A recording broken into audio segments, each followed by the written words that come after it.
Okay, so this is something I've been struggling with. I have another friend who I've been talking to, and there's so many classic movies in the canon that all you people have seen, and part of it is obviously my age. But how have you never seen War Games? Yeah, you people out there, how have you never seen War Games? Jay? Uh, I don't know. When did this movie come out? Hang on. Nope. When did the Don't say it. Don't say it. War Games movie? No. When did you come out? When did you come out? Yeah, 1987. before I was born. 7? I'm surprised you guys even had TV back then. What year was it? 1983. 83. Yeah. So, yeah. Greatest nuclear threat movie. That and The Day After are the two scariest like nuclear war movies ever, right? Okay. You know what? We are going to I've done this as a topic before when this channel was very, very young under a different brand, where we talked about like the movie canon, like stuff that you just have to watch, right? Like Shawshank. Like you don't get to opine on movies ever if you have not seen Shawshank Redemption. Yeah, that's fair. Okay? Like you just don't. Okay? You just don't. Okay? There are certain movies that are in the canon that unless you have seen them, I don't want to hear your opinion. Okay? YouTube chat. War Games are Ferris Bueller to fragments in his hard disk. Yes. I would not put Raising Arizona in the canon. It's not. It's a good movie, but it's not in the canon. Okay. The original Star Wars, Raiders of the Lost Ark, Shawshank, right? Those are in the canon, right? I had a list, and I may have to go back in the channel and look. I did this as a topic. Okay. We may have to revisit it because it's probably been 3 years since I did the topic. Okay. Of what is in the movie canon. Okay. Like just you have to watch these films or you don't get to say anything about movies. Yeah. I mean, that sounds cool. Blazing Saddles, I don't put in the canon. It's a great movie, but I don't put it in the canon. It's a great film, but it is not in the canon. I'm sorry. Okay. Wall Street with Sheen and Douglas, says YouTube chat. Close, but no. Close, but no. Again. What about Boondock Saints? No. Nope. Really? Nope, not in the canon. Falling Down with Michael Douglas. Again, great movie. Not in the like, you must watch this. Right? Top Gun. Top Gun is in the canon. Nice. Okay. All right, I'm gonna go through a couple of these really quick. So yeah, Star Wars. The Godfather. You have to watch The Godfather. Goodfellas. 2001: A Space Odyssey. Right? No. Fight Club, also known as Fight Soap, is not it. No. No. No. I'm sorry. No, it's not. Saints is not I'm sorry. It's a good movie, but it's not in the canon. Lawrence of Arabia probably should be. I'm not going to put Citizen Kane in there because it's a really hard movie to watch. Have you seen Citizen Kane? I don't think so. Rosebud. What is that? Oh my God. Kane. Okay. Maybe. Wait, a 1941 film? Yeah. What?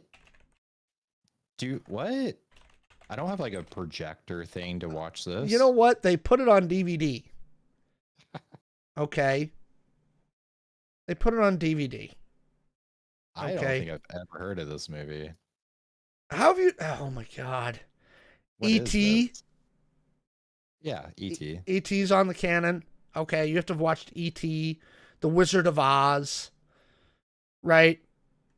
I'm going through some stuff. We just said that one. Nope. No. There's like 20. I had the list at one point. I had to sit down and like write it all. Um, I'll give you an example of a movie that I would say is great, but isn't in the canon, but maybe should be, is Doctor Strangelove. Right? We're talking about nuclear war movies. Doctor Strangelove, or How I Learned to Stop Worrying and Love the Bomb. See? This is what happens. Okay? We have lost our culture. Okay? Oh, because you got to throw some rom-coms in there. When Harry Met Sally. Yeah. Okay? When Harry Met Sally. Okay? Like that is the quintessential rom-com. It is one of the best ones of all time. And if you haven't watched it, you're just wrong. Okay? I love Billy Crystal. And they need to bring him back to host the Oscars again. Okay? He was always the best at hosting the Oscars. So, Blues Brothers, not in the canon. Good movie, not in the canon. Have you seen Blues Brothers? Yes. Ooh, Planes, Trains, and Automobiles. Good one from the YouTube chat. Yeah, that's in the canon. Yeah, you have to watch Planes, Trains, and Automobiles.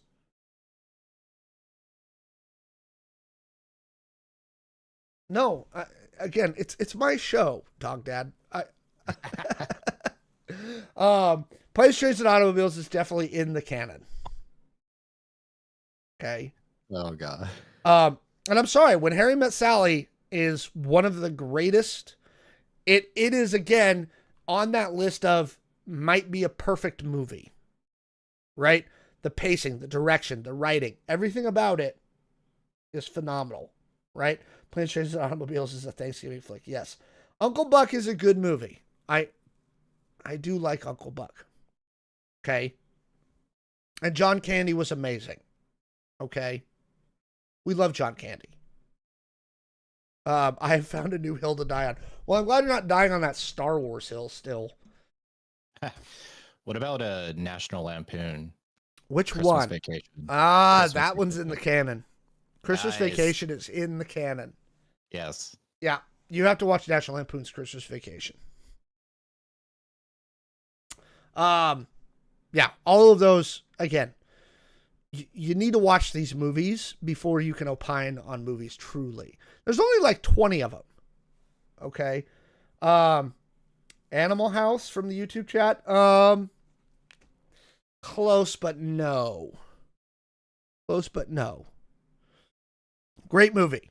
Again, I actually went back through again. I've got the app on my phone, and if you haven't done it, it's kind of interesting. And I do it now for every movie I see. It is. Where's it at? Where is it? So many apps on my phone, it hurts my brain. And I can't think of it now. It clocks all my movies. Right? Oh yeah, you were telling me about this. Oh wait, there it is. Where's that? Letterboxd. So Letterboxd tracks all my movies that I've ever seen. And it's actually fun. Like, I downloaded it and done that. Roadhouse. Roadhouse actually got an interesting story right now in that they're actually fighting about the sequel. There's a battle happening for the sequel. According to my Letterboxd, I have watched 849 movies in my life. I don't know what that says about me as a person. I don't know if you were like a movie critic, right? I guess that would be good. How many have I seen this year? 1, 2, 3, 4, 5, 6, 7, 8, 9, 10. At least 11 this year. They did a sequel. No, they did a reboot, and there's a whole rights issue going on with the reboot, and they want to do a sequel to the reboot, but now they're going to do a sequel to the original, maybe, Roadhouse 3, but again, there's a big rights fight happening between Amazon and the original writer of Roadhouse. So, it's a thing. Maybe we'll talk about that later. All right. Chat, since you're lovely and active right now. Oh wait, hang on, we got more. Grease is probably in the canon. Dirty Dancing is not. Enter the Dragon is not. YouTube chat, I'm sorry. Anyway, since you guys are active right now, you may as well throw your topics in. So if you saw anything this week, or sorry, the last couple weeks, because we've been busy, that you would like to talk about, go ahead and throw it in the chat right now. We'll try and hit those topics at the end of the show. With that being said, come to you from our live and slightly messy home studios. Mine's more messy than Jay's. It is the Error Code Show for November 6th, your place for news, pop culture, politics, gaming, whatever the hell we want to talk about. If you want to support the show, if you have Amazon Prime, you do get one sub on Twitch for free. You can use that. Give us Amazon's money, and we would really appreciate it. It's a free way. Comment, like, and subscribe to videos on our YouTube channel. We're trying to get to 5,000 subs, and those things help us defeat the algorithm. And then follow us on Twitter and Facebook at The Error Code Show. With that out of the way, let's jump into our first segment tonight. Hang on. I'm going to reset my brain. Saving Private Ryan, probably in the canon. Jeez, we're on this one still. I'm wrong, Colonel Sanders. Whatever. Platoon? Maybe. But let's talk about some movies. Obviously, we were covering all the stuff with the Skydance acquisition of Paramount earlier this year. There's been a lot of things going on over there. David Ellison has done a crap ton and made a huge amount of moves since he took over Paramount. But some kind of disturbing news came out from Variety this week.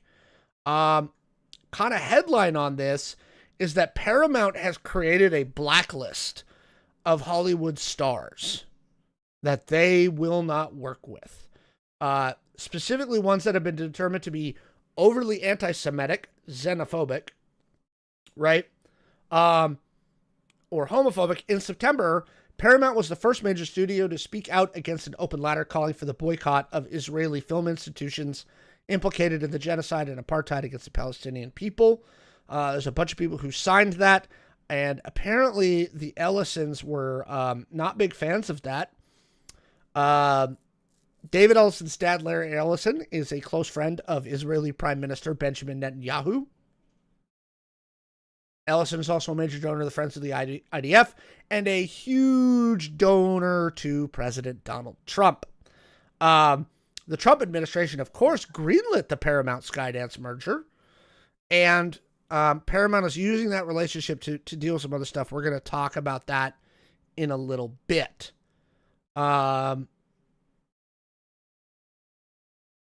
There's been a lot of stuff about this. Paramount's been making a lot of moves. Some of them good. This one concerns me. For those who don't know, Hollywood's done this before with those dirty communists. Oh, yeah. Okay. Yeah, that makes sense. So, Jay, just kind of hearing all this, what's your first immediate reaction about Paramount making a supposed blacklist of actors and directors and things that they are not willing to work with? If I understand this correctly, like right now, it seems like a good idea, right? A blacklist? Like the people that are homophobic are on the blacklist. Yeah, but also anybody who's against Israel.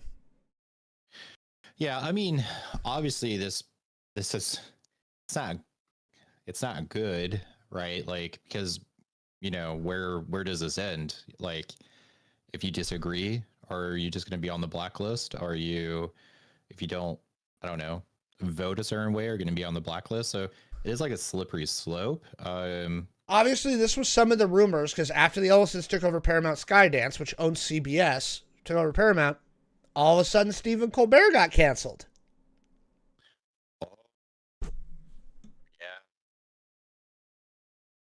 Yeah. Because he's a communist, right? Yep. Kidding. That was a joke. Then they bought the Free Press for $150 million from Barry Weiss. installed her as the editor-in-chief over at CBS News. And anybody that knows about Barry Weiss is, again, very Zionist, and I'm sorry, her rankly little Substack was not worth $150 million. This was a payoff.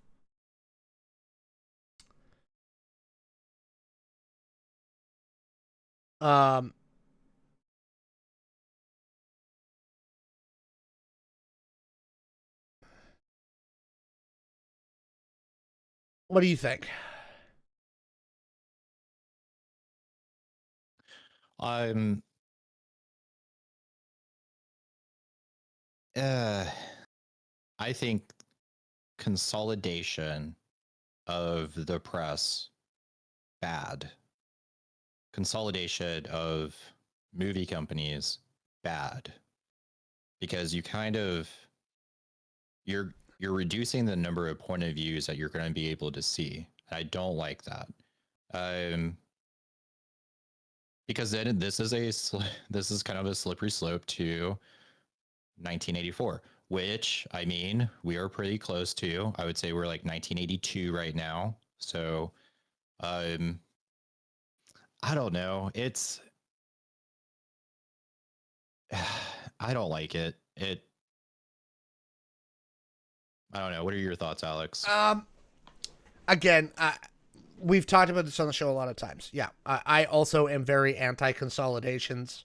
I don't like corporate mergers, especially within the same space. It makes me nervous because, again, like you said, especially, and we were talking about films as we opened the show, the less major studios there are, the less places there are for filmmakers to go and get those visions made, right? Yeah. And I don't like that. So again, generally speaking, I am against the studios doing further consolidation, right? This is going to sound weird. I'm less irritated when Amazon buys MGM, right? Because Amazon is not a movie company. They're not a studio. They're putting money into studios and they want to increase their film library and stuff like that. I get that, right? So I'm a little less wary on those, right? And we're going to talk about this more here in a few minutes with one of our other topics about the Warner Brothers acquisition. Again, I think that the Ellisons have definitely leaned into their friendliness with the Trump administration. One of the things they've done in the Warner Brothers acquisition stuff is they've been like, hey, we know it'll be approved by the administration because we're friends, right? Yeah. I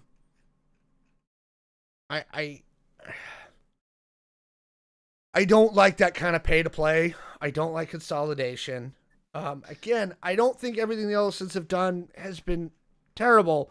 Really, what turned me on the Ellisons was when they bought the Free Press for $150 million, which was absolute garbage, and installed Barry Weiss as the editor-in-chief over at CBS News, a job for which she is in no way qualified, and her Zionist self can take a leap. I don't like it at all. Yeah, I don't love it. So, yeah. It makes me really, really nervous. And again, the minute you start talking about blacklists, it's crazy, right? YouTube chat's pointing out, yeah, they own Oracle. His dad owns Oracle. This is where they get the money to do this, Whoa. right? David Ellison's dad is Larry Ellison, who owns Oracle. They're bajillionaires, okay? That's why they can do this. Now, David Ellison, to his credit, loves movies. He wants to be in the movie-making business. He wants to make movies, and I love that, right? I want theatrical releases. I want somebody who's passionate about films. But he's mixing it in with some stuff that makes me really, and it again makes me extremely nervous that they're going to be successful in acquiring Warner Brothers, and I think that's a bad thing, right? We can actually turn, I guess, to that topic now. So obviously we covered this a few weeks ago. Warner Brothers announced that they were going to split the company. Then everybody went bananas on it, right? Paramount made it very, very clear that their intention once they closed the Paramount deal, Skynet said, we want to buy Warner Brothers, right? And everybody went, slow down, because they just closed the Paramount deal a few months ago.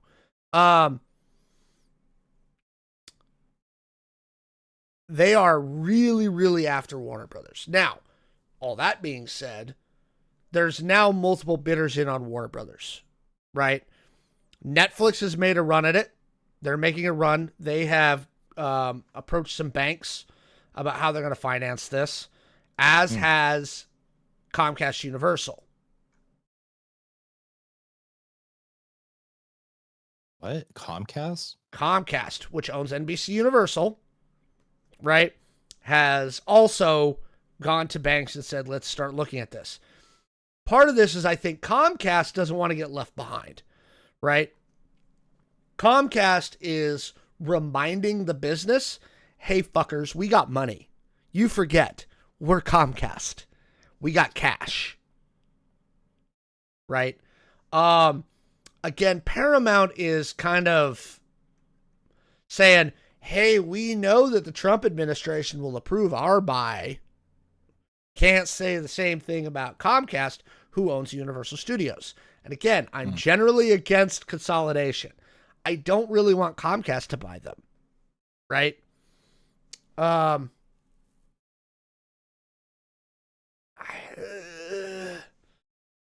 still holding out hope for Apple.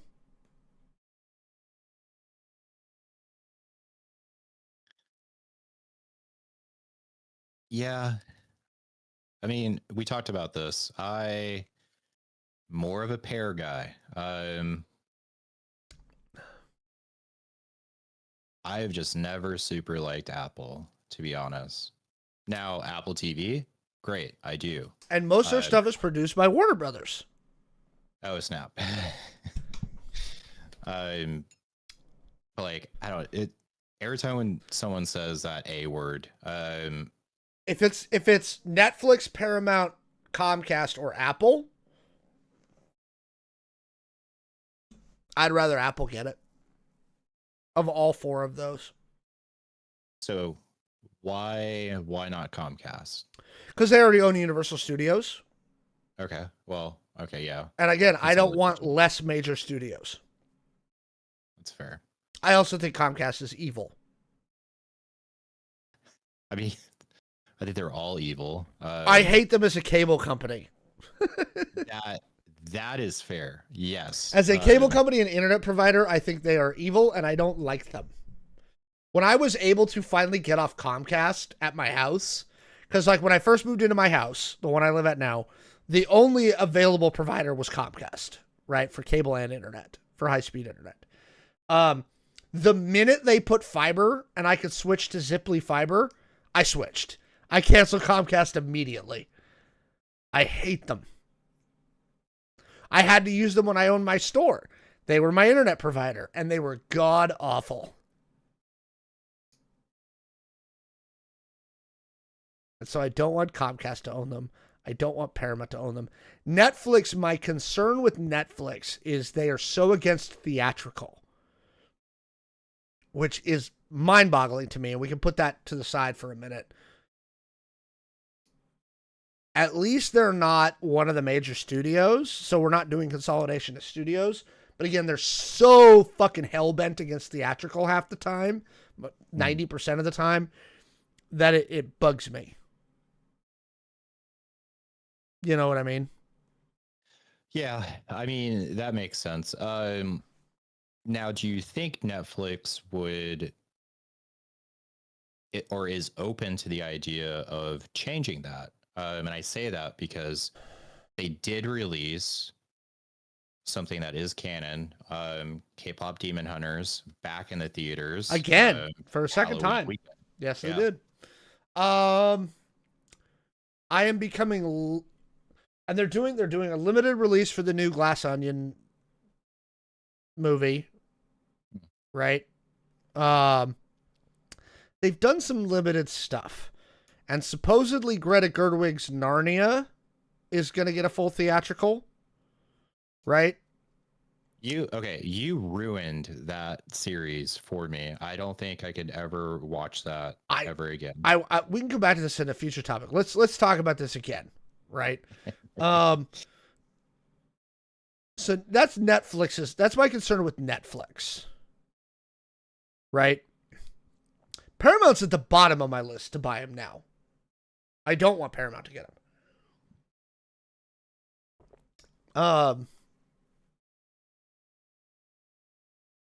Yeah, that's where I'm at with all of this. Again, I'm hoping that Apple comes in and makes a last minute. Comcast has hired Goldman Sachs and Morgan Stanley to evaluate the bid. That tells me that Comcast is serious. They're not fucking around. Comcast is in the process of splitting NBC Universal's cable networks into a different company that will go to a different company all in itself, right?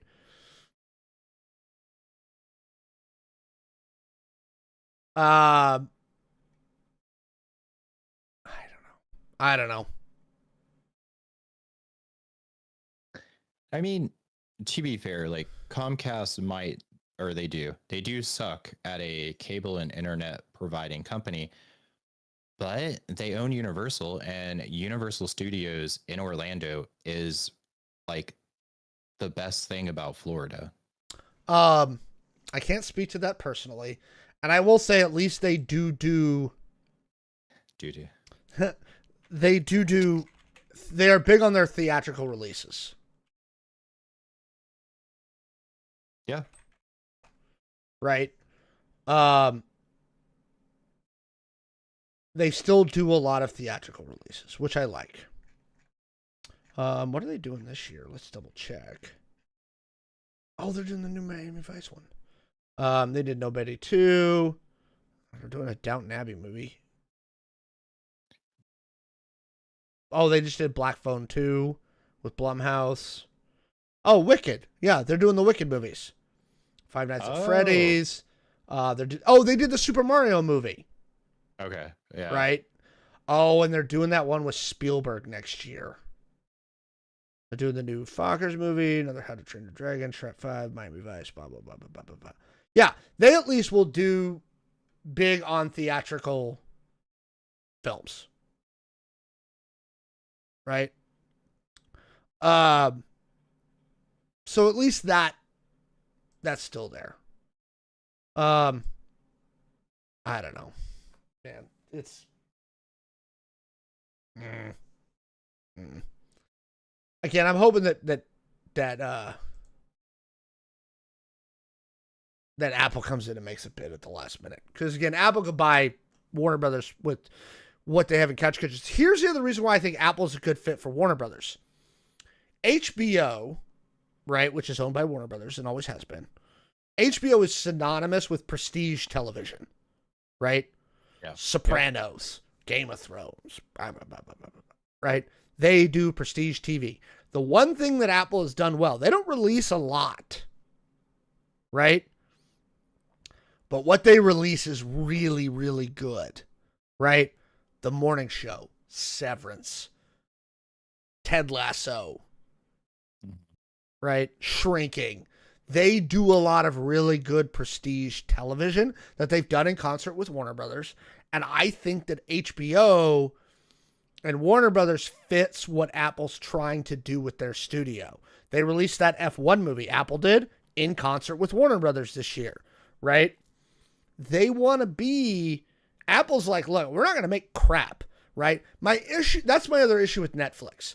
Netflix, if you go on Netflix... For every K-pop Demon Hunters that they put out, which they didn't even produce, Sony did, but putting that aside. For every K-pop Demon Hunters and Adam Project that they do, there's 40 schlock movies that belong on the Hallmark Channel on Netflix. But, Alex, they're giving a platform for directors to tell their shitty stories. Fair. Right? Netflix doesn't even know how to advertise their own shit. right? is true. The That funny is thing about true. K-pop Demon Hunters is Netflix didn't say anything about K-pop Demon Hunters, right? It just kind of showed up on the platform and everybody liked it. They suck at advertising. They're not really in the movie business, right? The best thing I can hope for from a Netflix acquisition is that they will leave everything alone, right? Lest we forget, Warner Brothers set a record this year. They had, 7, 8 movies in a row that debuted to more than $40 million in their opening weekends. Warner Brothers had a phenomenal year this year, right? They put out Sinners, Superman. In fact, what was the, hang on. I'm going to get the list. Their 40 million streak. 7 consecutive films that made 40 million or more in their opening weekend. Right? It's never been done by a studio ever in history. Right? The only thing I can hope is that Netflix would just be like, all right, Warner Brothers, keep just operating the way you want to operate. Yeah. Because they make buttloads of money. Right? They've done really, really well this year. There it is. Here we go. Here's the list. So let's see here. It was Minecraft, the movie, Sinners, Final Destination Bloodlines, F1, Superman, Weapons, right? What was the 7th one? Hang on, I'm double checking. Oh, and Conjuring the Last Rites. That's 7 movies in a row that made buttloads of money. If Warner Brothers is doing so well, why do they want to sell? To make more money. Yeah. I mean, that's really the thing is they're making money for their shareholders. That's it. That's it. Honestly, I don't think they necessarily wanted to sell, but I don't think they have a choice at this point. Somebody's going to come in and either do it as a hostile takeover or they're going to get acquired. Like, they've become too valuable. You know, they own a lot of franchises that people want. And they own DC Studios. Right? That's the other reason I don't want Paramount to take him. Is I'm not convinced that David Ellison won't fire James Gunn. Yeah. You know, so take that for what it's worth. Anyway, let us know what you think down in the comments below about this whole Paramount Warner Brothers mess. Okay. What else we got on the dock here? Don't they lose control? Well, so that was one of the deals that Ellison supposedly made David Zaslav, is he said, I will let you be co-CEO of the new company, the new merged company. So it's existing contracts continue to exist, right?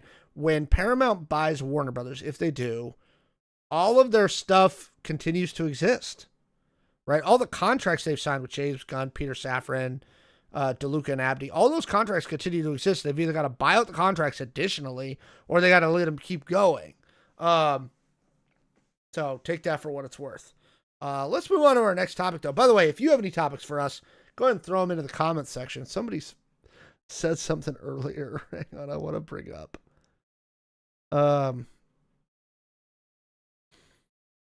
Oh, that was the other thing that happened with NBC Universal. Paramount lost their cash cow. Because Taylor Sheridan, who's been making movies or making shows for Paramount to great success, got lured away to go to NBC Universal. So Taylor Sheridan's going over to NBC Universal now. Jay, you want to talk about some Halloween? Yeah, Halloween stuff. Let's Come go. on. Go for it, Jay. Last week was Halloween. Last week was Halloween. That's why we weren't here-ish, kind of. Not really. But anyways, Halloween. One of my favorite times of the year. I love Halloween. So yeah, I wanted to talk about like what did we do, but then also just talk about Halloween in general. So like what are, our traditions? What do we typically do? What's our favorite Halloween movie? What's our favorite Halloween trick or treat candy? What is the scariest Halloween villain thing of all time? So, Alex, let's start with you. What did you do this Halloween? I took my daughter trick or treating, and then I came home and played Magic with a couple of buddies. Like, Oh, I have an 11-year-old, and so it's trick or treating. You know, um, the neighborhood, and this is both good and bad, and I can get into it if people want to. The neighborhood that we trick or treat in, right near my house, is very 80s 90s sitcom-y, right? These motherfuckers go crazy for the Halloween decorations. I'm talking like, you people have too much money and time on your fucking hands. Okay? Like, it's seriously wrong. Okay? It feels like an 80s or 90s sitcom when I'm walking through it. There's a bajillion kids. I get through Halloween by doing some hot cocoa and about 4 shots of Bailey's in a travel mug. And we walk around, and the kids trick or treat, and I wave at other parents, and I'm like, hey, how's it going? Yeah. And that's what we do. So that's, I have an 11-year-old, so that's become Halloween for me. It's never been one of my favorite holidays, though. really? Why? Uh, I've never been able to come up with like a good costume. Like, I'm never like, oh yeah, this is gonna be awesome. Like, it's never been my thing. Just a personal thing. I have nothing against anybody who loves Halloween. I know a lot of people who love it. It's just not. I've never been good at that, like the costumes and the stuff and everything. So, what did you do, Jay? I went to a 2-day rave, Friday, Saturday. Really? So I went to Boo, Seattle. It was at the WAMU Theater. Uh-huh. I don't think it's theater. WAMU Hall? WAMU No, it's building? WAMU Theater. Okay. So they had, it was a rave. They had 3 different stages, and they played, different DJs or whatever they're called, got up and performed for 8 hours each day. And I've never been to a rave, so I was like, you know what? Like, I will say I went all out this year because this was supposed to originally be like my first weekend dressing in femme attire. I was like, Halloween's a pretty, like, I don't know, like chill time to slip in to a female costume, Sure. walk around Seattle. That ship has long sailed. So then the rave came around and I was like, oh shit, I guess we can just enjoy the rave. So a group of us, there was 5 total. We rented an Airbnb in Seattle. Our dogs got boarded at like a doggy daycare place in Seattle. They love it. It's like, no, I don't want you to pet me anymore. Let me go and have fun with the other dogs, kind of thing. For sure. Cool. But yeah, I've never been to a rave, so I went, and oh my gosh, thousands of people. And yeah, it was fun. It was fun. I don't think I'll ever spend that much money to go again. It's like a once in a lifetime thing. Day 1, I was dressed as Bowsette. Day 2, because our whole group did a Mario themed costume thing. So we had Mario, Luigi, Princess Peach, Bowser, and then Bowsette. So I only saw like one other Bowsette. And then day 2, we all did Where's Waldo. And that, I will say, if you're planning on going to a rave for Halloween, do not go as Where's Waldo, because it is super annoying after the 300th person runs up to you and goes, I finally found you. I've been looking for you for like 20 years. Ha! Like, I want to die.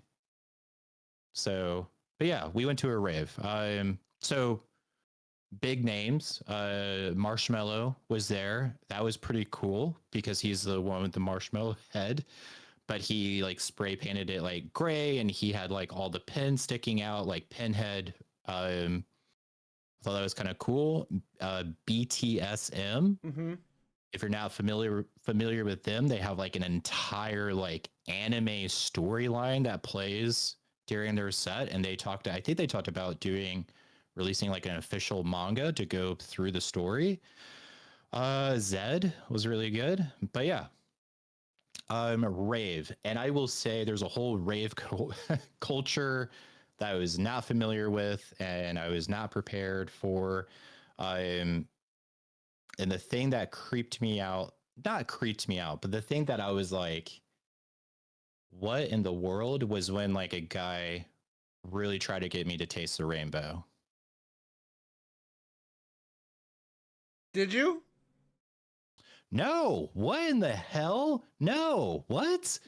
No. Okay, so what happened? There was a guy like jumping, bouncing, kept like just really bumping into me. He turned around and he was like, "Oh, I'm so sorry. I don't mean to bump into you."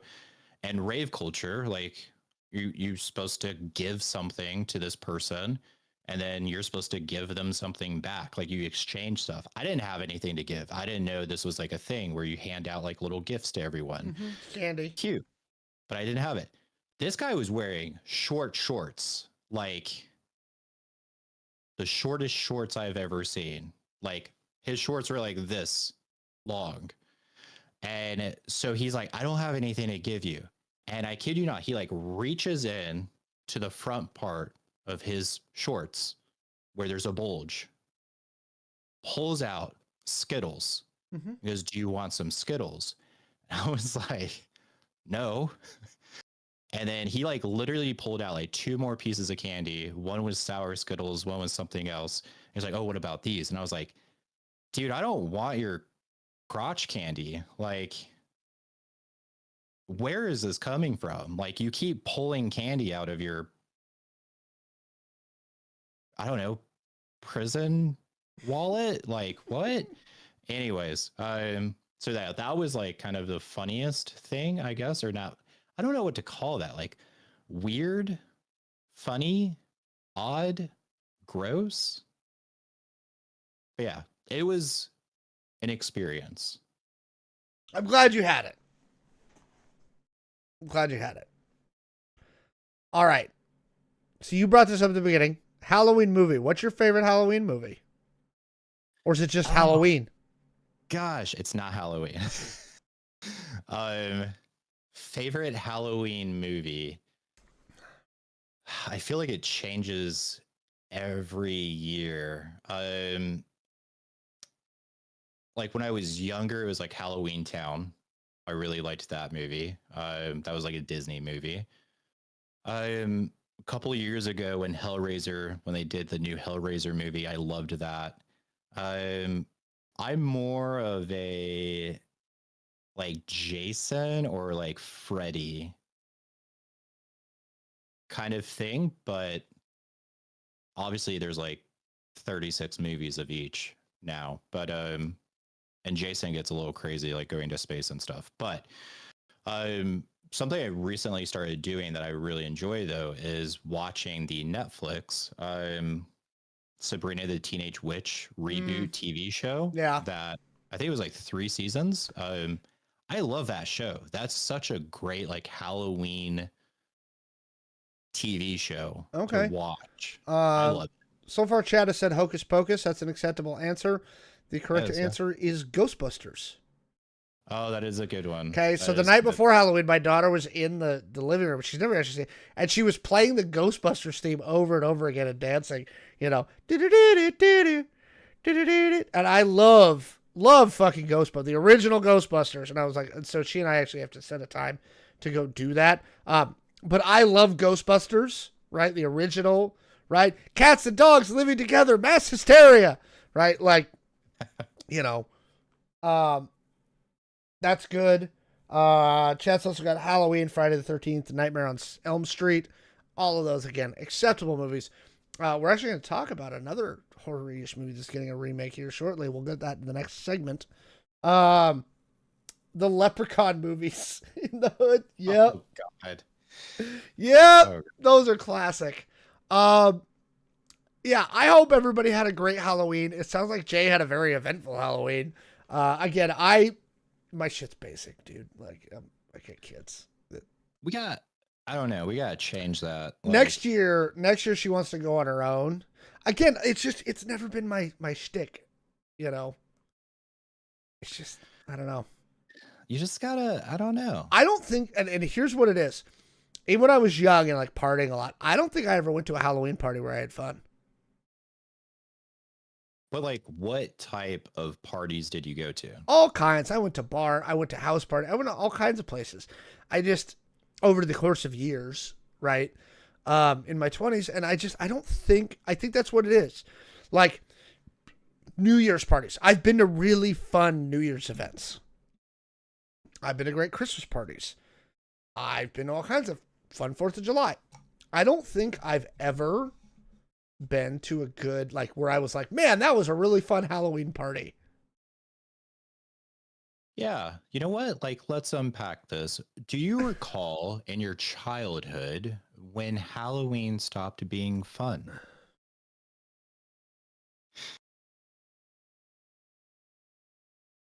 $15? 16? Somewhere in there. Like, from the ages of, like, obviously when I was a little kid, we trick or treat, right? And then from the ages of, like, 11 to about 14, yeah, I went out with just my friends. We were little hooligans, and we had silly string, and we'd, silly string houses and do crazy shit because, we were teenage boys. But I think once I got to about 15, I stopped like I was like, whatever. So much pressure for costumes. Again, when I was in high school, man, if you didn't have a cool costume, you were just a dork, and nobody, people make fun of you. And I was just like, it's not worth the hassle. And how did that make you feel, not being able to have a cool costume? I don't know. I've never been creative in that way. Like, I've always loved the idea of cosplay, but I've never been creative in that way. It's not my shtick. I really respect people who are good at it. And, like, I'll give you an example. When you went as Jeff the Shark for Emerald City Comic Con, you got such a positive reaction for that cosplay, right? People loved it. It was very simple, but it worked, and people immediately knew what it was. And again, did you look like you came out of the game that day? No, but it was recognizable. People knew what it was, and they responded well to it. It was really well put together, right? But simple, not crazy expensive. Like, that's a type of creativity that, again, I deeply respect, but I don't have. Okay. Yeah. I mean, that's fair. Yeah. I love looking at cool cosplay, right? I love seeing cosplay, and I love costumes, but it's just not my shtick. I want to be the person who's just a fan of that, because not everybody can be the cool cosplayer. The cool cosplayers need fans. They need people who just don't do it and who just enjoy it. And that will be me. Right? Podcasters need people to listen to them. Cosplayers need people to be like, that is awesome. I will be the that is awesome guy. Nice. Okay. Somebody in the chat says, I love costumes, but they're always too damn hot. That is also true. Oh, God. Yeah. Yeah. And they get complicated. I had a good friend of mine who has a movie-accurate Stormtrooper costume.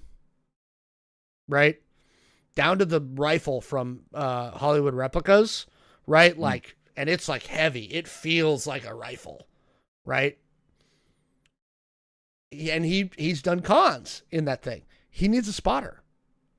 He can't do it by himself because his vision is so limited to the Stormtrooper helmet. He has to have minimum one, preferably 2 spotters, to get him through the convention. And that plastic don't breathe. No. That's originally my costume for Bowsette looked completely different. I had a dress, but like a very, I wouldn't even call it a dress. I mean, it was kind of like a dress, but my ass was hanging out. So I had this dress, I had this like leather corset, I had the blonde wig.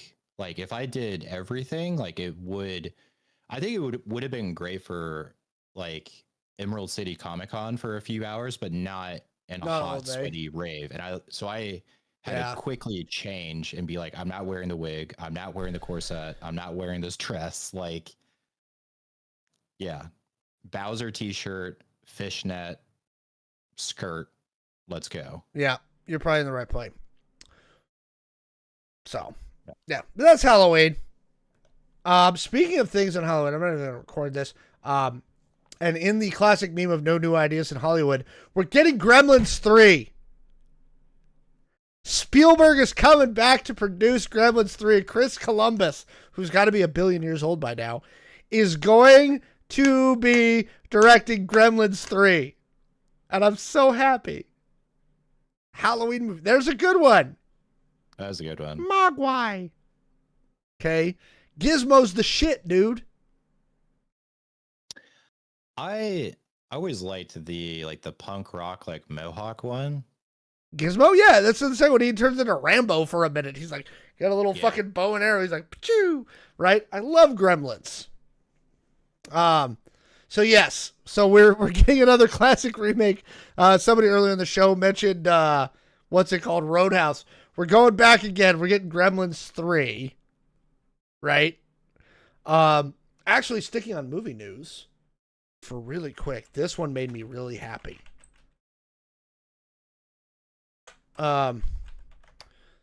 This came out this last week, right before Halloween. We didn't do a show last week. Okay. So John Williams, who everybody should know, right? Yeah. He composed Star Wars. He composed Indiana Jones and E.T. and everything, right? Yeah. In recent years, he has been suffering from some health problems, right? And he's also 1 billion years old, right? He has done 29 movies with Steven Spielberg, right? He did E.T. He did Close Encounters of the Third Kind. He did Jaws, right? He's John Williams, okay? He's the greatest movie composer of all time. I think, can we agree on that? Yeah. Again, in recent years, he's been having some health problems. And so he hasn't been doing a lot, right? Which is, again, understandable. And we want John to be around as long as he can. But some news broke last week. So Spielberg is working on something that nobody knows what it is, right? Thus far, it has only been called in the press a untitled UFO project, right? There's been no rumors. There's been no casting. There's been nothing. Okay? Nobody knows what this fucking movie is. Spielberg's working on it completely in the secretness, right? No one knows. But they did announce something. John Williams, who apparently is feeling a little bit better, will be partnering with Steven Spielberg for the 30th time to produce the music to compose the music for this movie.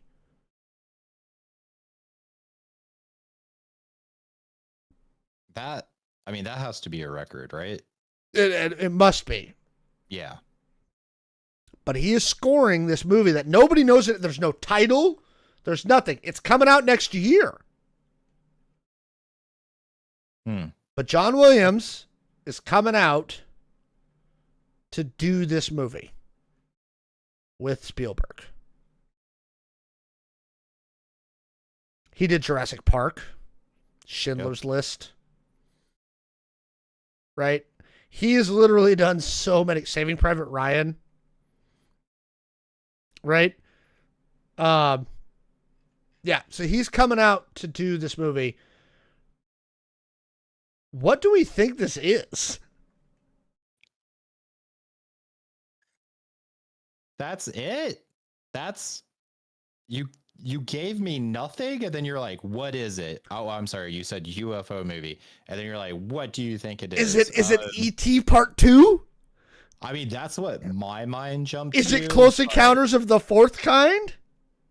that would also be really cool. I thought they like not related, but I think that movie title's already taken. Maybe. Um. Uh.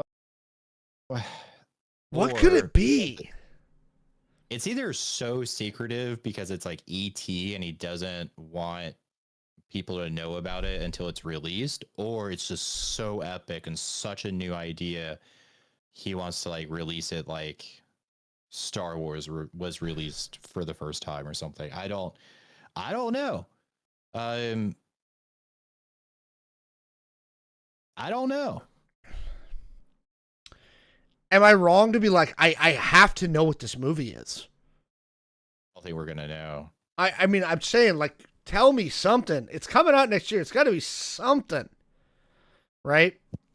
He did War of the Worlds with Spielberg. He did Catch Me If You Can with Spielberg, Minority Report, AI, Artificial Intelligence, Saving Private Ryan.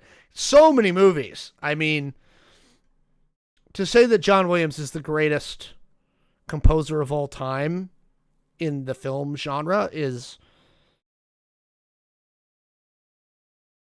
John Williams has been nominated for Best Score 54 times at the Oscars. I mean, 54. That has to be a record. 54 Oscar nominations. He's for Spielberg movies. And 3 wins.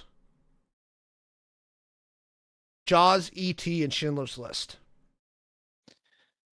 Oh, man. I want to know what this movie is. Like, it's seriously bugging me. I'm like, Spielberg, what are you doing? And he hasn't directed anything in 4 years.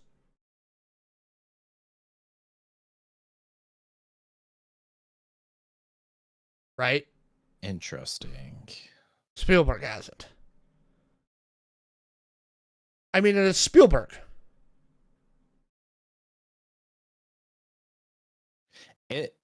It's going to be really, really funny if it's just something really stupid. I don't think it will be, but like, what if it's like just Gremlins 3 in outer space?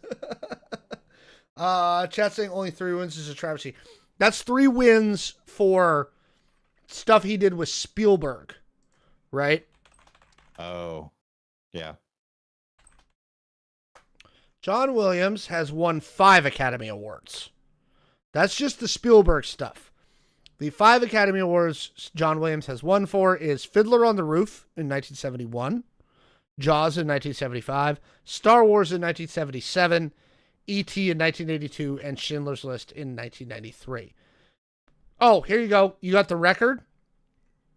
I found it. Williams is the second most nominated person in Oscar history. Only one person has been nominated for more Oscars. And you know the name. The name, when I say it, you're going to go, oh, yeah. You know who the only person to be nominated for more Oscars is? Steven Spielberg? Nope.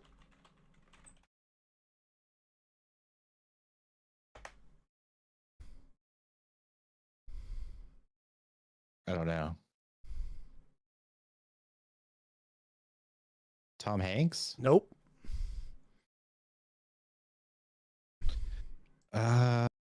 Okay, so is it an actor? Nope. So it's a director. No, it's a producer. Whoa. Okay. Producers get the nomination for Best Picture. Producers always get the Best Picture nom. Yeah, I don't know. Chat without Googling. Anybody else got a guess besides Tom Hanks? Could be. Also has the most wins. Keeps winning. It is not Weinstein. No.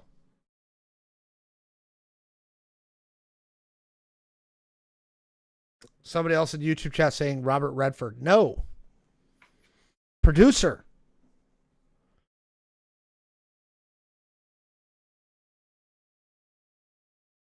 Yep. Again, you guys said Robert Redford. It's not Robert Redford. We ready to give up? Yeah. Because don't forget, he produced the movies before Walt Disney. Oh my god. Oh my god. 59 nominations for Walt Disney. With 26 wins.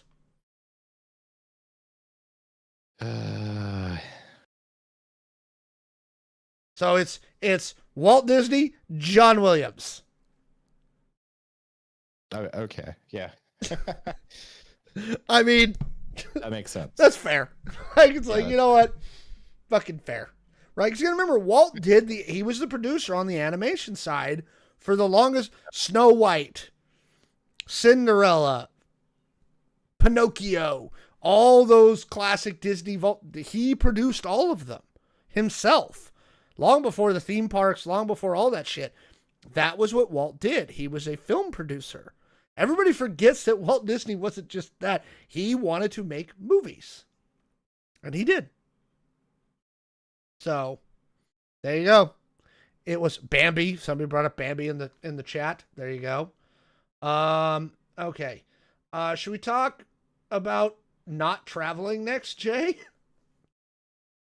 Not traveling? Yeah, why you don't want to be traveling right now. Oh, This is you. I forgot about this. Oh my god, this is me. Hello. My name's Jay. All right. So I want to talk about this. Don't have a long intro this time to anything.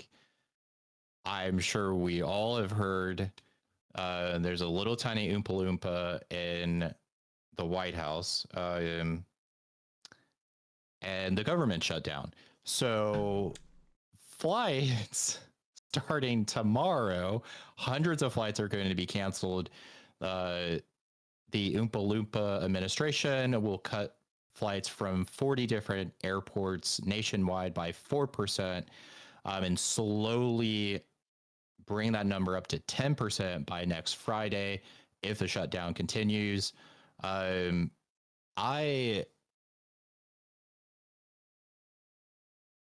don't think this is going to last because keep in mind, we are going into the holiday season, the days that the majority of people travel, Thanksgiving and Christmas. There's no way the government shutdown is going to last till Thanksgiving. Like 10%? So here's What? So first off, I understand why they're doing it. Okay. Oh, yeah, 100%. But Okay. what? They have air traffic controllers who aren't showing up for work because they're like, fuck you, I gotta go drive Uber so I can make money. F Right. off. Right? And I get it. Yeah, I get And so that. now this is a safety issue, right? And here's the thing. Planes are giant multi-ton things filled with jet fuel. I don't know if you guys saw, but sadly a UPS flight crashed in Louisville the other day, right? Yeah. Horrific. Yeah. They had another near miss the other day. They really do. And the last thing the administration wants, and rightfully so, is a few hundred dead people from a plane crashing, right? Like, that's terrible. So honestly, given the circumstances, I actually think this is the right move. I think this is the right move.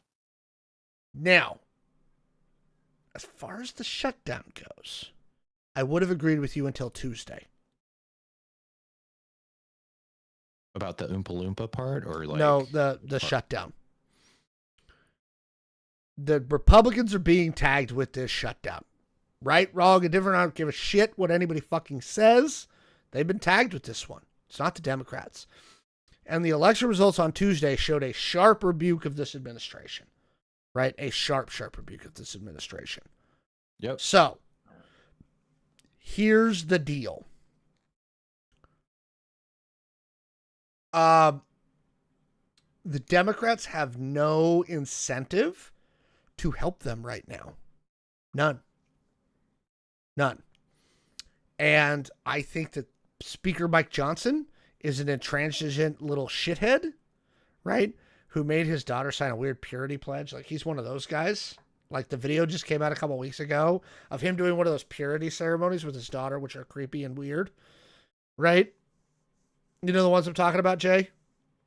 Right? Yeah, but I have to watch this now. No, don't. It's creepy and weird. Okay? I don't know if this is going to keep going. We are now officially in the longest government shutdown in history, right? We broke the record. Yay! The record we broke was set during the first Trump administration when they were shut down for 34 days. The Democrats got a signal from their base that they want them to fight right now, right? This is what they want. You have some political power, right? You are hurting this administration, and you are, right? I don't see the Democrats caving at this point.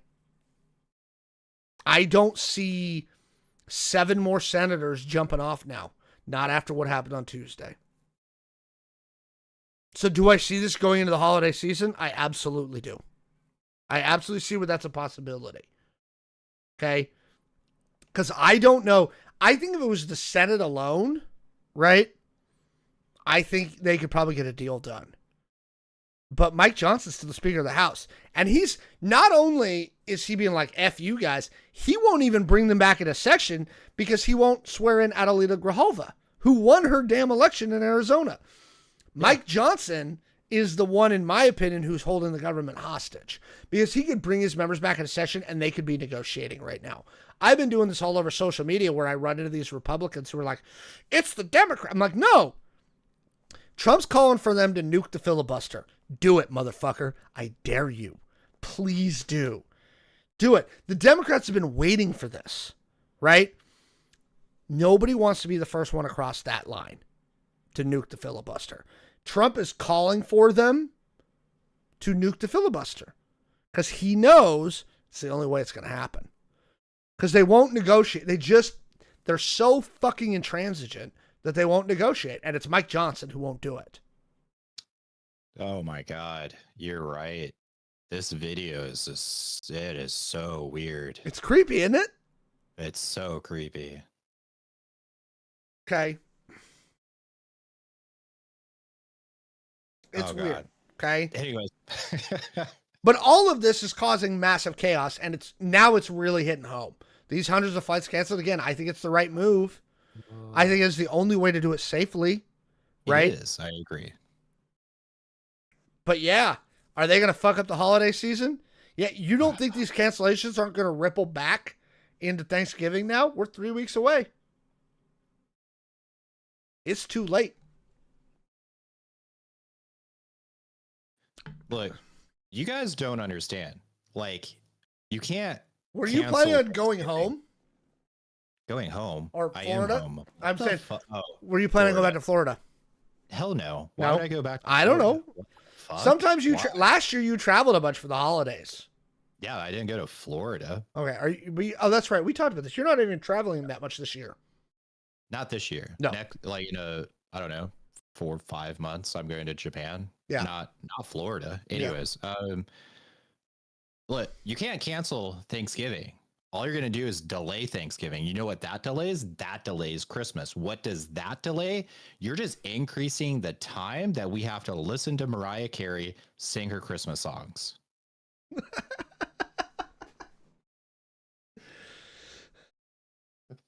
It's funny, but it's true. Yeah. Somebody in the chat said the filibuster sucks. All right.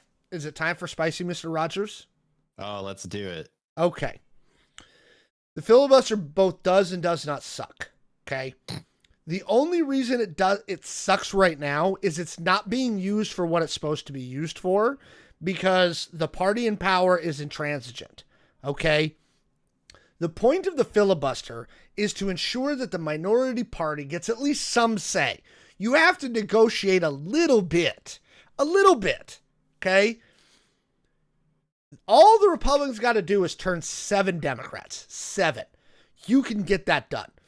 If John Thune, who's the Senate Majority Leader, would sit the fuck down, right, and go, okay, we're not going to go full sub, we're not going to do this, this, and this, but we got to come to a thing. He could do it. They could absolutely fucking do it, right? And then kick it back to the House. And the rumor is that's what's going to happen tomorrow, right? There's a rumor that after Tuesday, the Republicans are starting to be like, oh, fuck, we're screwed, right? Because even Trump recognized it in his Truth Social post. This is hurting them. He knows that the shutdown is hurting Republicans more than it's hurting Democrats, okay? Because again, the only thing the average American, not people who are deeply connected to politics, the only thing the average American knows is the Republicans are in charge of all three. They got control. So do something. They don't give a shit about the filibuster.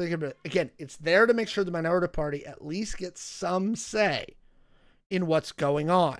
That was the point. That's why the Senate has longer terms. That's why all these things exist, right?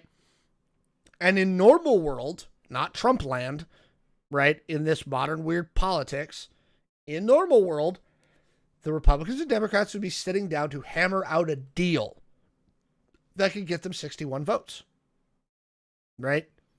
Yeah.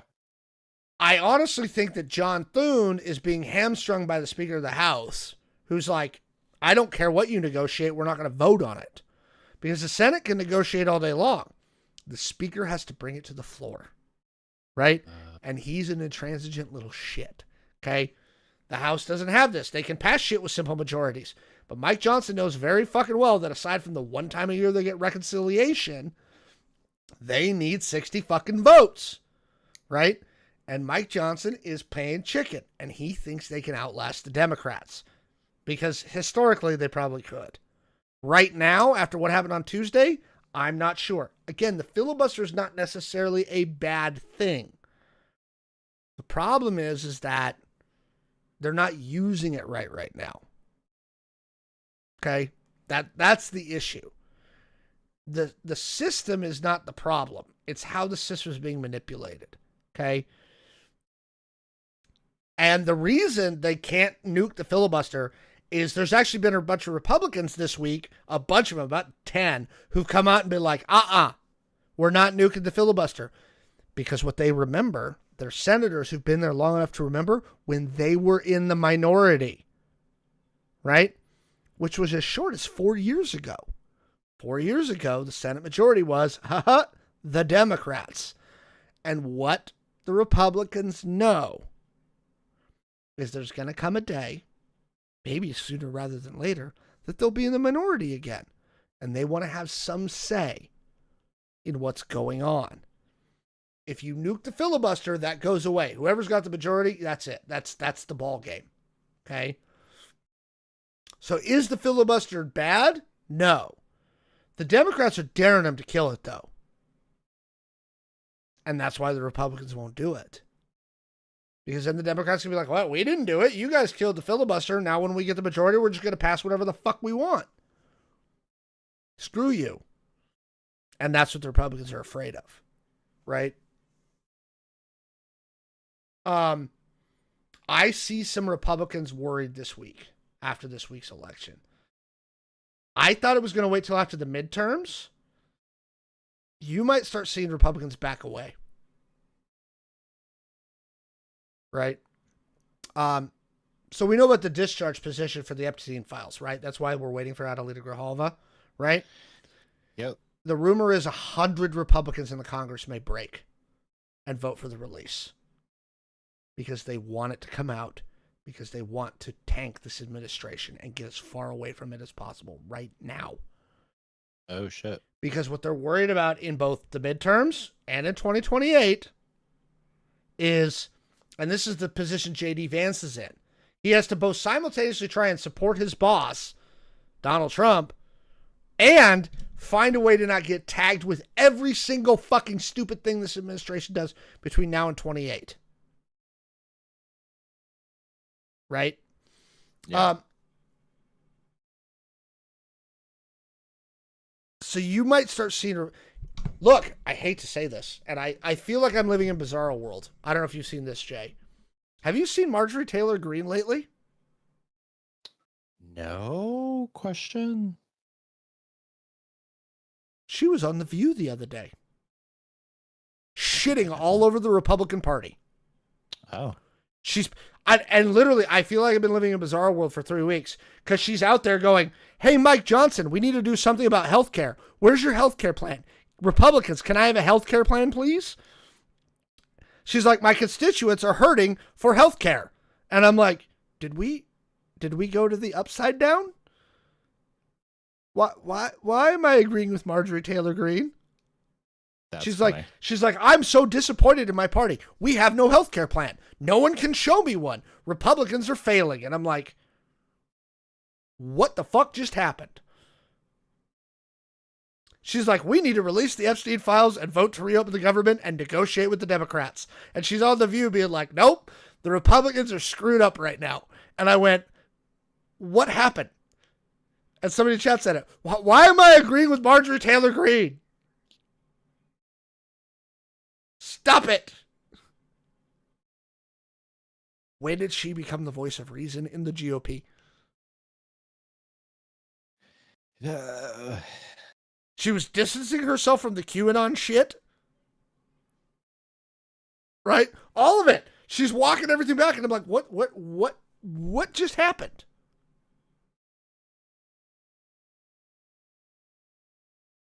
I don't know what to think anymore. Not the MTG I enjoy. Yes, we all know you like Magic the Gathering. Yeah, I don't know. I don't know what's happening. I don't know, Jay. What do you think? Do you think they're going to reopen the government? You think they're going to do it?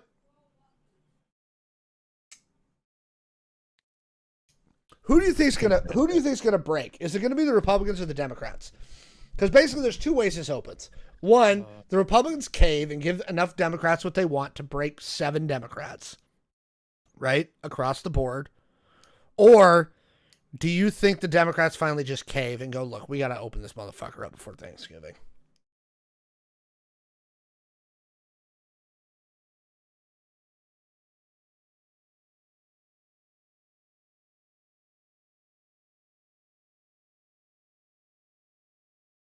So somebody's got to cave. Yeah. Let's clarify. What does both sides want, actually? The Democrats I've heard a lot of rumors. The Democrats want an extension of the COVID era ACA subsidies, right? There's the subsidies that the government pays to keep the insurance rates lower, right?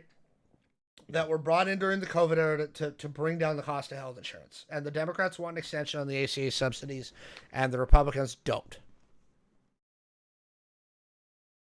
The Republicans passed a CR with a bunch of Republican wish list shit, but it doesn't have the ACA subsidies in it. And that was where the Democrats put their foot down when this all started.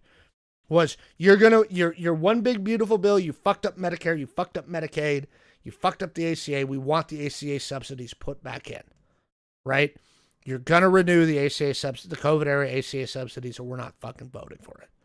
And the Republicans went, no. And the Democrats went, well, tough. We're not doing it. And again, polling and everything else is telling them, and now this election result is telling the Democrats that they're basically winning. Right? Hell, Zoran Mamdani got a light. Everybody's fucking happy this week. And is it true that the Republican side wants to do away with transgender healthcare under the age of 18? Yes. I'm just curious who's going to break first.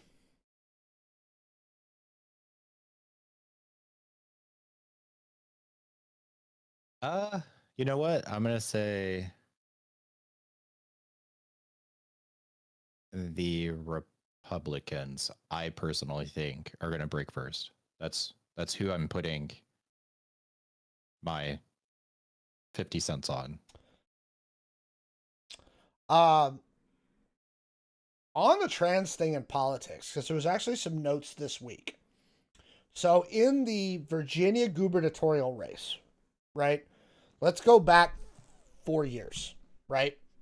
Glenn Youngkin won, a Republican, won the Virginia gubernatorial race, and a lot of his shit was the anti-trans stuff, right?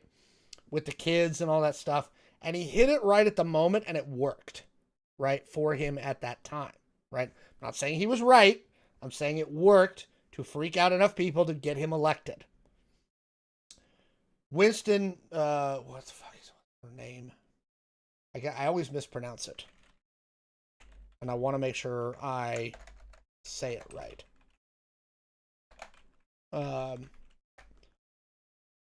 It was Winsome Earl Sears, who was the lieutenant governor under Glenn Youngkin.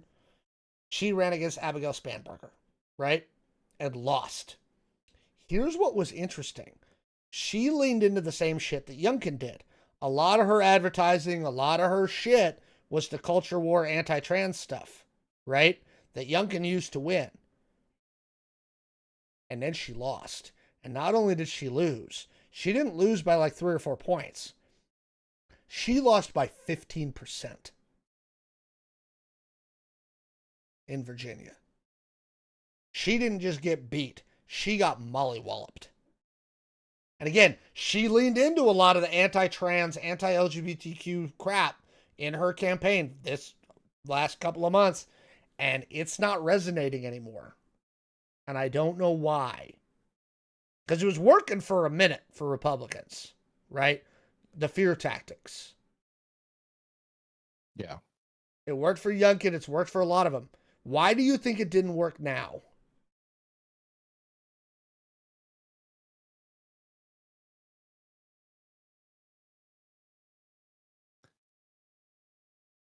I think more and more people are realizing, like, guys, you're fucking crazy.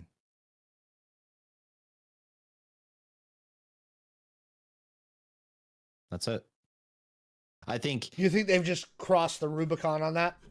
Yeah, I think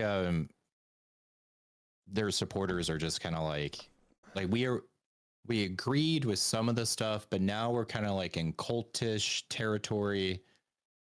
What the fuck's going on? Or maybe you have the numbers for this. Like, are we seeing like record turnout for voters? Like, are more people going to vote? It's an off-year election, and so this has been the Republican cope, right? This week, this is what they're using to cope with it, right? It's an off-year election, and off-year election, low propensity voters don't come out. Low propensity voters tend to vote for Trump, and they tend to be that. The people who tend to vote in off-year elections are higher propensity voters, which are typically college age, or college educated, et cetera, that tend to lean much more toward Democrats than they do Republicans. High propensity voters, and we saw this during Trump's first term. We've seen it during a lot of the off-year elections where Democrats just kind of mollywallop everybody. Because again, the high propensity, college educated, et cetera, voters who come out more are the ones that actually vote in this. Again, and if this was a 5-point race, I would agree with that. She didn't lose by 5 points. She didn't lose by 5%. She lost by 15%. This was not just low propensity voters. This was a message. In Virginia. Same thing with New Jersey, but this is the one. Because she leaned so heavy into, right? She used a lot of the same language that was used during the Trump campaign against Kamala, right? Where it was the they, them, they want to turn your kids, they, them, blah, blah, blah, blah, blah, blah. Abigail Spanberger was just like, look, we have a shitty economy right now and we need to fix stuff.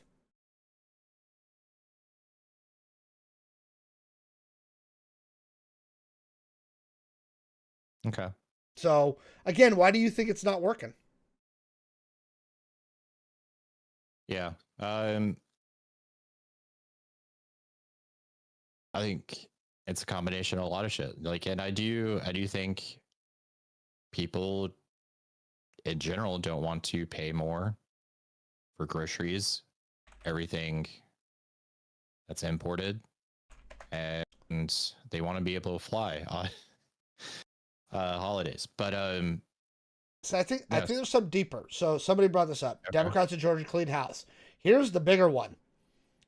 Democrats flipped 2 seats in the Mississippi House, in the Mississippi State Senate. They broke the supermajority. They broke the Republican supermajority in Mississippi on Tuesday. Something's up. Yeah. Something's up. I don't know. But speaking of politics, I'm actually going to bring this up. The Democrats tweeted this out. I don't know if you guys heard. GTA 6 got delayed. Oh, whoops. I got to fix that real quick. Hang on. I want to show you guys this, but I got to fix it. Whoopsie. And so the Democratic National Committee was like, we ain't getting GTA 6 or the Epstein files at this point.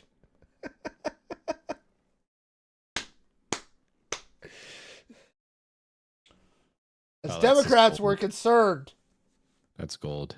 About GTA 6 and the Epstein files.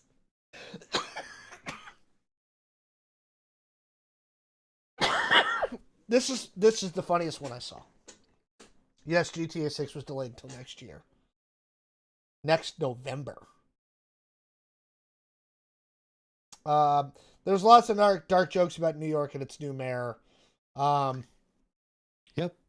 Zoran did really well. He won more than 50% of the vote. Even if you put together Curtis Sliwa's and Andrew Cuomo's votes, because they were trying to get Sliwa to drop out to give the votes to Cuomo, they still don't do it. He actually got over 50%. Like, he won it. Like, full on. So, congrats to Mamdani. Good job. Nice. I don't know. Are you feeling any hope at this point, given the recent kind of what's been going on? Marjorie Taylor Greene starting to make sense. GTA 6 getting delayed. Mamdani, a socialist, winning the NYC mayoral. It's not that bad if you never look up. Did I hear the guy cuss out Sliwa? Yeah, I did. Sliwa was at least gracious to Mamdani in his concession speech.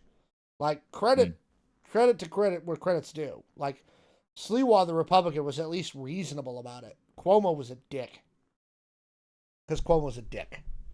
So, I don't know. Anyway, we've been going for an hour and 32 minutes. Does anybody else got any stuff they want to talk about, Jay? Anything else? We did Halloween, flights. I think that's everything that's important. No, I'm kidding. In the world.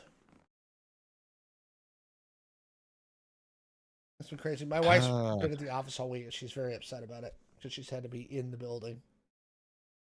Well, most of us are in the building almost every single day. Do you make fun of her for that when she complains about having to come to the building? So I used to do it a lot more until she started coming in more than my manager, who will not let me work remote because everyone on our team has to be in the office all the time. But then he works remote literally like 360 days out of the year. So she at least comes in more than my manager. So I kind of like toned it down a little bit, but I used to.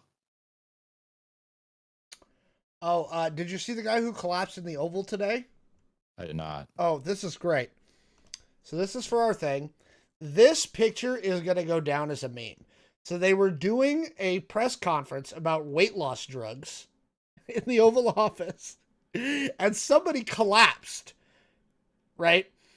So you see over here on the right side of the screen, there's people trying to help this guy collapsing, and Trump's just standing there in front of the desk, just kind of staring off into space as they try and figure out what's wrong with this guy who just collapsed in the middle of the Oval. Oh my God. Right? So Dr. Oz and some other people are trying to help this guy, and Trump's just like, do do do do do do do do do do do. I didn't even notice him at first, to be honest. Like, yeah. It's, oh my God. Isn't this great? I absolutely love this picture. Right? Oh God. Andrew Harnick over at Getty Images got this one. And there's a guy laying on the floor. People are trying to elevate his feet. And Trump's just standing there looking bored. He's just mad that this is happening. Like, yeah. Like, what did you do God. during my press conference? Let me unplug him and plug him back in. That to me is just the perfect encapsulation of the Trump administration. That's the other thing I think is happening. I think Trump's getting bored again. He's having more fun, like remodeling the Lincoln bathroom and building a ballroom than he is running the country. He doesn't want to run the country. Nope. And the people who he's delegated that option to just are doing a shitty job. And it's coming back on him now. Here's another good one. Thank you, Jonathan Ernst from Reuters. Look at Trump's face. This is great. God. This is awesome right here. I love this. This is my favorite thing this week, right? He just is standing there like, oh, people are in my office now. This is annoying, right? Like you can just see he's just irritated. Yeah. He's not concerned about the guy who's laying on the floor in his office. Nope. He's just mad that this is happening. I love it. Oh, man. That shit, again, such a good encapsulation for this administration. He just looks so bored.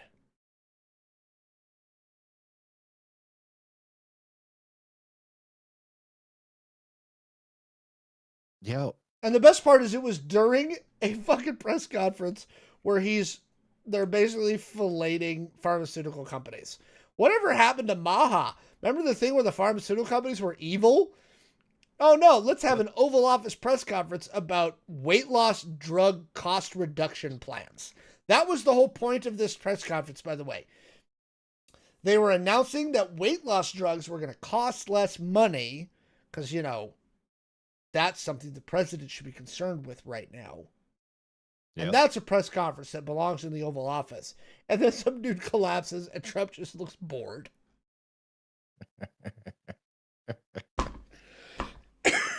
If you were trying to write this like in an episode of The West Wing back in like 2004, you would have been laughed out of the room. People would have been like, that is completely unrealistic. It would never happen. You couldn't write this as a movie. People would be like, no, it's not possible. There's no way. Yeah.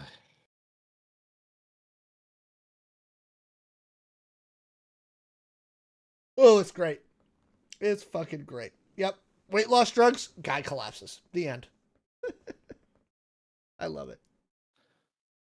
All right, folks. Jay, unless we got something else, you got anything else? No, I don't think I have anything. All right, folks. Thank you all for joining us tonight. We loved it, you. Goodbye. Bye.